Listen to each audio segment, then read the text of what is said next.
గురూజీ 72 గంటల్లోనే ఫోన్ లోని అద్భుతమైన జ్యోతిష్య పరిష్కారం చూపిస్తారు. నమ్మండి, నమ్మకపోండి, ఇది నిజం. శ్మశాన కాళి రుద్ర చౌడీదేవి ఆరాధకులు నంబర్ 1 వశీకరణ స్పెషలిస్ట్ గురూజీ. మనిషి పుట్టుక నుండి చనిపోయే వరకు వచ్చే అన్ని క్లిష్టమైన సమస్యలకు పరిష్కారం ఇక్కడ లభిస్తుంది. విద్య, ఉద్యోగం, వ్యవహారం, స్త్రీ ప్రేమ, పెళ్లి, సంతానం, స్త్రీ పురుష వశీకరణం, భూవశం, భార్యాభర్తల కలహాలు, కోర్టు సమస్యలు, విడాకుల సమస్యలు, చేతబడి, అప్పుల బాధ, ఇంకా మీకు ఎలాంటి సమస్యలు ఉన్నా 72 గంటల్లోనే శాశ్వత వృశ్చిక రాశి పరిస్థితి ఏమిటో చూద్దాం. ఈ వృశ్చిక రాశికి వచ్చేప్పటికల్లా 9ంటికి గురువు వచ్చాడు. మరి ఏకాదశిలో రవి బుధులు ఉన్నారు. అయితే ఈ రాశివాడు వృశ్చిక రాశి వాళ్ళకి కొంతవరకు బాగున్నది అని నమ్మటానికి వీల్లేదు. అయితే ద్వాదశంలో కుజుడున్నాడు. వృశ్చిక రాశికి కుజుడు అధిపతి. అటువంటి కుజుడు పూర్తిగా వైరంగా ఉన్నాడు. ఈ వైరంగా ఉన్నటువంటి కుజుడు వల్ల చాలా సమస్యలు, అనారోగ్యాలు రావడానికి బాగా అవకాశం ఉంది. మరి జ్వరాలు కానీ, మరి రక్త పరీక్షలు చేయించుకోవటం కానీ, రకరకాలైన వ్యాధులు రావడానికి బాగా అవకాశం ఉంది. కాబట్టి ఈ రాశి వాళ్ళు పూర్తిగా జాగ్రత్తగా ఉండాలి. ఈ కార్తీక మాసం మొత్తం ఈశ్వరుడు అభిషేకం చేసుకోండి, చాలా మంచిది. శివాలయంలో ప్రదక్షిణాలు చేయండి. ఈ రాశివాళ్ళు బియ్యపు రవ్వ, పంచదార కలిపి మరి చేవుల పుట్టలకు వేయండి. ఈ వృశ్చిక రాశి వాళ్ళకి కొంతైనా మేలు జరుగుతుంది. సరిగా చెప్పాలంటే ఈ వృశ్చిక రాశి వాళ్ళకి 3 నెలల వరకు కూడా పూర్తిగా బాగాలేదు. ఈ రాశి వాళ్ళు ఎంత ఒళ్ళు దగ్గర పెట్టుకొని ఉంటే అంత మంచిది. అనవసరమైన ఖర్చులు పెట్టద్దు. ముందుగా మీ డేట్ ఆఫ్ బర్త్ ద్వారా మీ జాతకం చూపించుకోవడం చాలా అవసరం. అట్లా చూపించుకోకపోతే మీరు మాత్రం పూర్తిగా ఇబ్బంది పడతారు. స్వస్తి. శ్రీ గురుభ్యో నమః. హరి ఓం. శ్రీ మహాగణాధిపతయే నమః. శ్రీ మహాసరస్వత్యై నమః. శ్రీ గురుభ్యో నమః. హరి ఓం. రామగుణాభిరామ రఘురామ పరాక్రమ భీమ జానకీ రామ ప్రపన్న రామ బుధరంజిత నామ సుధామ రామ శ్రీరామ దురంత దుర్భర విరామ నిష్కామయటంచు భక్తి మనసా గురుపాదములాశ్రయం తుమా ముదమున పారిజాత తరుమూలమునందు అతి సూక్ష్మరూపుడై హృది రఘువీరునామమును ఎప్పుడు చెప్పిను రామభక్తులను వదలక బ్రోచుచుండవు ఘనువాయుతనూజుని దీతిరాజు నీయదను దళనోటి భక్తి కుమతి గురుపాదములాశ్రయం పుమా. ఇప్పుడు 2025వ సంవత్సరం మార్చి 30వ తారీఖు లోపల నుంచే పరిస్థితులన్నీ మారిపోయినాయి. మరి యుద్ధాలు, కుట్రలు, కుతంత్రాలు, కుటుంబంలో కలహాలు, భార్యాభర్తల కలహాలు, తండ్రి బిడ్డల కలహాలు, మరి చేసే ఉద్యోగం చోట కలహాలు, దేశ విదేశాల్లో యుద్ధాలు, ఇట్లా రకరకాలుగా వస్తున్నాయి. ఇట్లా ఉంటే ఎవరికి వాళ్ళు ఏమనుకుంటున్నారు, నా జాతకం బాగాలేదు, నాకు ఎప్పుడు ఈ బాధలు పోతాయి, నా జాతకం ఏమిటి అని ప్రతి వాళ్ళు కూడా జాతకాలు అడుగుతున్నారు, చెబుతున్నాం. ఎన్ని చెప్పినా బాధలు పెరుగుతున్నాయి. ఈ బాధలు ఎందుకు వస్తున్నాయి, ఎట్లా వస్తున్నాయి అనేది నేను ముందుగానే జనవరి నెలలోనే చెప్పాను. ముందు చాలా ఘోరాతి ఘోరాలు రాబోతున్నాయి. షడ్గ్రహ కూటమి రాబోతోంది.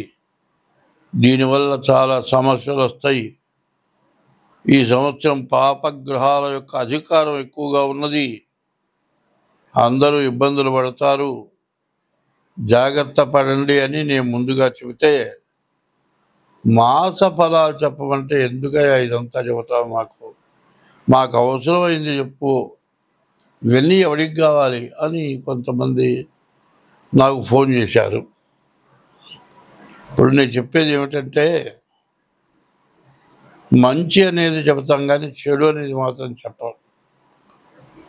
చెడు ఉంటే దాన్ని పోగొట్టుకునే మార్గం చెబుతాం కానీ చెడు వచ్చే మార్గం చెప్పాం. దాన్ని వికటంగా కొంతమంది మాట్లాడారు. సరే, నాకు అనవసరం లేని పంచాంగంలో ఎవరి రాసులు ఎట్లా ఉన్నాయి ఇవి చెప్పాను.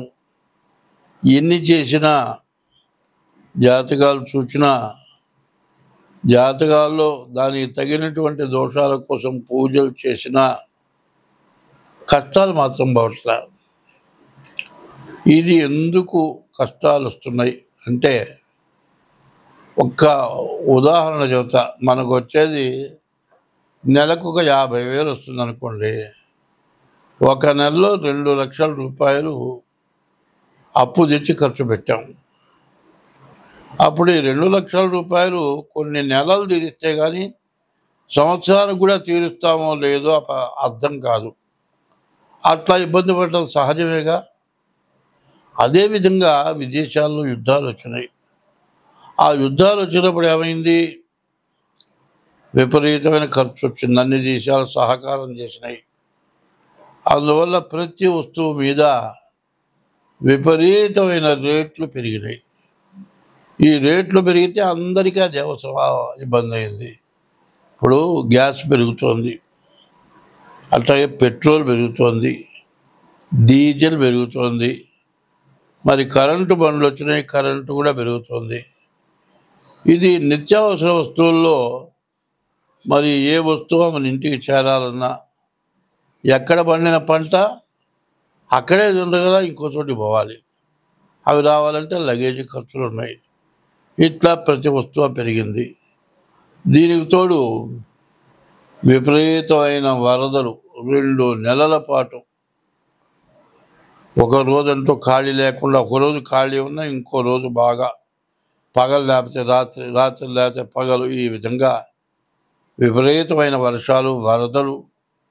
దీనివల్ల బీభత్సం అంతా కుళ్ళిపోయి, కొన్ని జీవరాశులు నీళ్ళలో పడి చచ్చిపోయి, నదులు పొంగిపోయి, దీనివల్ల రకరకాలైన వ్యాధులు వచ్చి, దోమకాటు పెరిగి, మరి తిండి వరకే కష్టంగా ఉంది. ఇప్పుడు ప్రైవేటుగా పని చేసుకునే వాళ్ళు ఉన్నారు. బజార్లో బండి పెట్టి టిఫిన్ బండి వేస్తాడు. ఈ వర్షానికి వేసినా అమ్ముడు పోదు. అమ్ముడు పోతేనే అసలు కూడా చాలదు, మొత్తం అమ్ముడు పోవట్లేదు, మొత్తం దిబ్బలో బారేసుకుంటున్నారు. ఇట్లా కొంత నష్టం జరుగుతుంది కాదండి. ఎక్కడో టిఫిన్ చేస్తే ఎవరికో వాంతులో విరోచనాలు వచ్చినాయి, బలంతో టిఫిన్ చేస్తే వచ్చిందని ఎప్పటికైనా మొత్తం బంద్, హోటల్తో సహా బంద్. ఇట్లా అయితే ఏమవుతుంది? డాక్టర్లు ఏం చెబుతున్నారు? వండింది వండినట్లు ఇంట్లోనే వేడి ఆహారం తినండి, కాచిన నీళ్ళు తాగండి ఇట్లా చెబుతూ ఉంటే, తిండి తింటే ఖర్చు కంటే వ్యాధికి ఎక్కువ ఖర్చు అవుతుంది. ఇంటి యజమానికి వ్యాధి వస్తే వాడింట్లో కూర్చుంటే వాడి సంపాదన లేకపోతే ఇంకా ఖర్చు పెరుగుతుంది. ఇట్లా రకరకాలైన బాధలు పడ్డాం.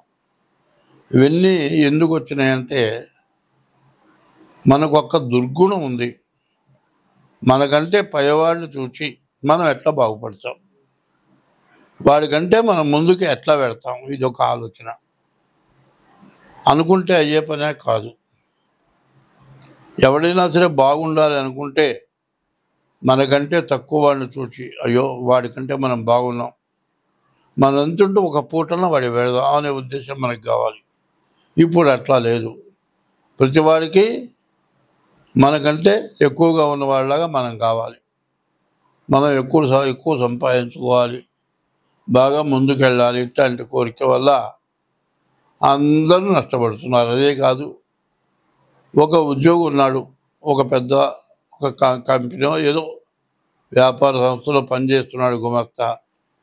వాడికి నెల జీతం మొత్తం ఇవ్వరు, నెల 15 రోజులు అయిన తర్వాత ఇస్తారు. ఆ నెల 15 రోజులు అయిన తర్వాత కూడా 20 రోజులు ఉచితం ఇస్తారు.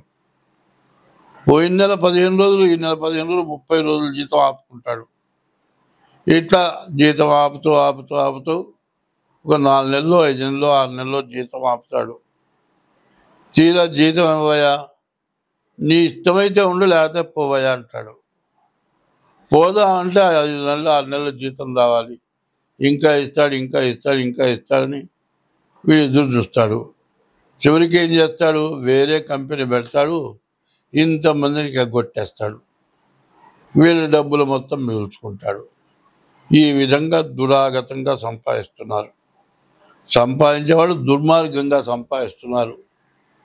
మరి నెల జీతానికి పనిచేసి కష్టపడేవాడు, వాడికి జీతాలు రాక ఉద్యోగం పోయి ఎట్లా బతకాలి, ఇట్లాంటి పరిస్థితులన్నీ వచ్చినాయి.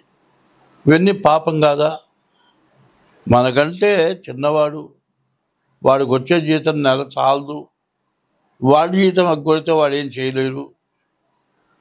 వాడి ఉద్యోగం పోయింది, మళ్ళీ ఉద్యోగం ఎత్తుకు ఉండేప్పుడు నెల 2 నెలలు పడుతుంది, వాడు ఏడుపు కొడుతుంది, వాడి పిల్లల ఏడుపు కొడుతుంది.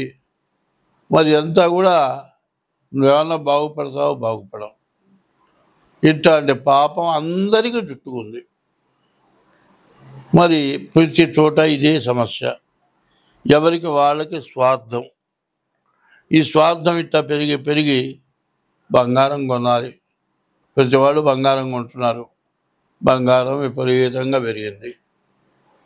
ఇట్లా తయారైపోవడం చేత చాలా బాధలు ఎక్కువైనాయి, అనారోగ్యాలు ఎక్కువైనాయి, మనశ్శాంతి లేకుండా పోయింది. ఇది ఎట్లా పోతుంది? ఎవరికి వాళ్ళకి అది బాధ. తర్వాత కంపెనీ ఎత్తేసేసి వీళ్ళ నెలగొట్టి వేరే కంపెనీ పెడదామంటే మధ్యలో గ్యాప్ వస్తుంది. ఆ మధ్యలో గ్యాప్ వచ్చి మళ్ళీ నువ్వు కొత్త వ్యాపారం పెట్టంగానే పాతవాళ్ళ లాంటి వాళ్ళు పనిచేసేవాళ్ళు నీకు దొరకరు, నీ వ్యాపారం కుంటుపడుతుంది. ఇట్లా సమస్యలు ఎక్కువైపోయి ప్రతి వాళ్ళు కూడా చాలా బాధలు పడుతున్నారు. ఒకప్పుడు మా తాతలు, మా ముత్తాతల దగ్గర నుంచి ఇప్పుడు వ్యాసుడు భాగవతం రాశాడు, దాన్ని తెలుగులోకి పోతన గారు రాశాడు. ఆ పోతన భాగవతంలో కొన్ని ఉన్నాయి, గ్రహశాంతులు చేసినా పోనివి కొన్ని పోతాయి. ఎట్లా అంటే కృష్ణ జననం పారాయణ చేస్తే పిల్లలు లేని వాళ్ళకి పిల్లలు పుడతారు. మరి రుక్మిణీ కళ్యాణం పారాయణ చేస్తే పెళ్లి కాని వాళ్ళకి పెళ్ళి అవుతుంది. ప్రహ్లాద చరిత్ర పారాయణ చేస్తే పెద్దవాళ్ళు చేసినటువంటి మహాపాపాలు మొత్తం నశించిపోతాయి, వాళ్ళు మోక్షానికి పోతారు. వాళ్ళు పోతారు, మనం మోక్షానికి పోతాం. ఇంకా గజేంద్ర మోక్షం ఉంది. మనం చేసుకున్న పాపకర్మంతో ఏదో రకమైన కుటుంబ బాధలు ఎక్కువైపోయి సంపాదించిన చాలక, ఎంత సంపాదించినా ఎవరికి మనశ్శాంతి ఇంట్లో లేకుండా, బాగా సంపాదించి అందరినీ పోషించే వాడికే బాధలు కలుగుతున్నాయి, పీక్కు తింటున్నారు. ఇటువంటి బాధలన్నీ పోవడానికి గజేంద్ర మోక్షం అనేది ఉంటుంది, అది పారాయణ చేసేవాళ్ళు. ఇది మా తాత ముత్తాతల దగ్గర నుంచి పారాయణ చేస్తున్నారు. నేను 2003లో మరి అప్పటికే చాలా బాధలు పడ్డాను. యాక్సిడెంట్లు అయినాయి, ఆపరేషన్లు అయినాయి. ఈ టైంలో నా రెండో కొడుకు 2003 సంవత్సరంలో పోయినాడు. పోయినప్పుడు వాళ్ళందరిలో ఆఖరి పిల్లవాడు, మంచి విద్యావంతుడు, నాకంటే గొప్ప, ఇప్పుడు నాకున్న విద్య కంటే వాడి గొప్ప విద్య మరి 23 ఏళ్ళకే వచ్చింది. వాడిని ఈరోజు కూడా మర్చిపోలేను. ఇప్పుడు కూడా ఏదైనా చెబుతుంటే వాడి పేరు ఎత్తితే మనస్సు ఇదివరకు చాలా బాధపడేది. రుణానుబంధ రూపేణ పశుపత్ని సుతాలయాహారి, రుణం తీర్చుకున్నాడు, వెళ్ళిపోయినాడు. వాడికి నీ రుణము, నాకు వాడి రుణం అయిపోయింది అనేటువంటి స్థితికి వచ్చాను. ఎందుకంటే 80 సంవత్సరాలు వచ్చింది, చివరి దశకు వచ్చాను. ఇక చివరి దశ. ఈ దశలో కొడుకు కోసమో, కుటుంబం కోసమో, డబ్బుల కోసమో బాధపడటం కాదు. ఇప్పుడు కావాల్సింది ఏమిటంటే ఎప్పుడు కూడా దైవ సాన్నిధ్యం చేరాలి, దైవాన్ని పూజించాలి, దానివల్ల మన బాధలు పోతాయనే ఉద్దేశంతో 2003 నుంచి గజేంద్ర మోక్షం పారాయణ చేయటం మొదలుపెట్టా. ఇప్పుడు నా ఆస్తి మొత్తం పిల్లలకి రాసేసా. నాకెవరు రూపాయి ఇచ్చేవాళ్ళు లేరు. రూపాయి కాదు, ఒరే బయటికి పోయి ఏదైనా కూరగాయలు తెచ్చిపెట్టరా అంటే తెచ్చిపెట్టే దిక్కు లేరు. ఇట్లాంటి పరిస్థితుల్లో నేను ఎట్లా బతకాలి? ఈ గజేంద్ర మోక్షం పారాయణ చేసిన తర్వాత ఇవాళ నాకు బతుకు తిరుగు మార్గం వచ్చింది. 80 ఏళ్ళు వచ్చినా నాకు ఏ దిగులు లేదు. ఎందుకంటే కావాల్సిన వస్తున్నాయి. ఎవరిని చేయిదా పడగాల్సిన పని లేదు. నా జీవితం మొత్తం ఇట్లాగే ఉంది. ఎవరికన్నా పెట్టా కానీ ఇట్లా చేజాపరా, అట్లాంటి పరిస్థితి వస్తుందేమనుకున్నా. మరి గజేంద్ర మోక్షం పారాయణ చేసిన తర్వాత అంతా అయిపోయింది. ఇక నా పని అయిపోయింది. ఎవరు నన్ను చూసేవాళ్ళు లేరు. 2003లో ఎట్లా బతకాలి? చివరికి నేనేం దొంగతనం చేయలేను, ఎవరిని మోసం చేయలేను, అడుక్కొని తిందాం అనుకున్నా. కానీ అది లేకుండా ఇవాళ మార్గం భగవంతుడు ఇచ్చాడు. నేను బతుకుతున్నాను, నాకే బాధ లేదు. ఇప్పుడున్న పరిస్థితుల్లో ఈ 25 నుంచి 27 వరకు, 2025 నుంచి 2027 వరకు కూడా గ్రహస్థితులు పూర్తిగా బాగాలేవు. అందువల్ల జనానికి బాధలు ఎక్కువ అవుతున్నాయి. ఈ బాధలు పోవాలంటే గజేంద్ర మోక్షం ఒక్కటే మార్గం అనే ఉద్దేశంతో ఈ గజేంద్ర మోక్షం మీరు చేయాలంటే చాలా కష్టం.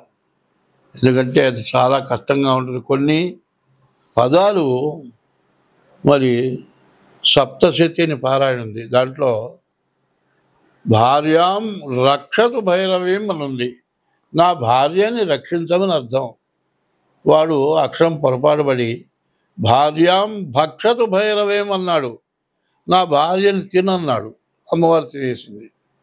అట్లా కొన్ని కఠిన పదాలు ఉంటాయి. కాబట్టి దీంట్లో కూడా పోతన గారు రాసిన భాగవతంలో కూడా కఠిన పదాలు ఉన్నాయి. అవి ఎట్లా ఉన్నాయంటే, అమ్మవారు విష్ణుమూర్తి వెళ్ళిపోతుంటే ఎక్కడికి వెళ్తున్నామని అడగటం ఒక పద్యం ఉంది. అడిగేదన నీకు అడువడి జనుని అడిగిన తన మగడు నుడుగడని నడయుడుగున్ వెడనెడ సిరిముడి తడబడ నడుగిడదు తిరిమ నడుగిడు నెడలనుంది. మరి ఇట్లాంటి పదాలు చాలా కష్టంగా ఉంటాయి. కాబట్టి ఇవి అందరి వల్ల కాదు. మీకు కావాలంటే ఈ గజేంద్ర మోక్షం పారాయణ చేసుకుంటే మీకు ఏ బాధలు ఉన్నా కూడా పోతాయి. 40 రోజులు, లేకపోతే 21 రోజులు, లేకపోతే 11 రోజులు చేయించుకోవడం మంచిది. దీనికి తగినంత ద్రవ్యాన్ని ఇచ్చి చేయించుకుంటే మీకు ఎప్పుడు ఫలితం వస్తుంది. గుళ్ళోకి పోయినప్పుడు కనీసం కానుకో, కొబ్బరికాయో, పండ్లో ఏవో తీసుకెళ్తాం. అట్లాగే అటువంటి పారాయణకు కూడా కొంత ఇచ్చి చేసుకోవాల్సిన అవసరం ఉంటుంది. అట్లా చేసుకుంటే మీకు అందరికీ బాగుంటుంది. ఇది ఈ గజేంద్ర మోక్షం 60 పద్యాలు చాలా కష్టమైనవి, అందరూ చేయలేరు. మొత్తం నేను చెప్పినా కూడా అందరికీ కూడా వినటానికి విసుగ్గా ఉంటుంది. కాబట్టి చాలా వరకు కుదించి ముఖ్యమైనవి, అర్థం వచ్చేవి, అది ఏమిటి విశేషం కథ తెలిసే పద్యాల వరకు చెబుతాను. స్వస్తి.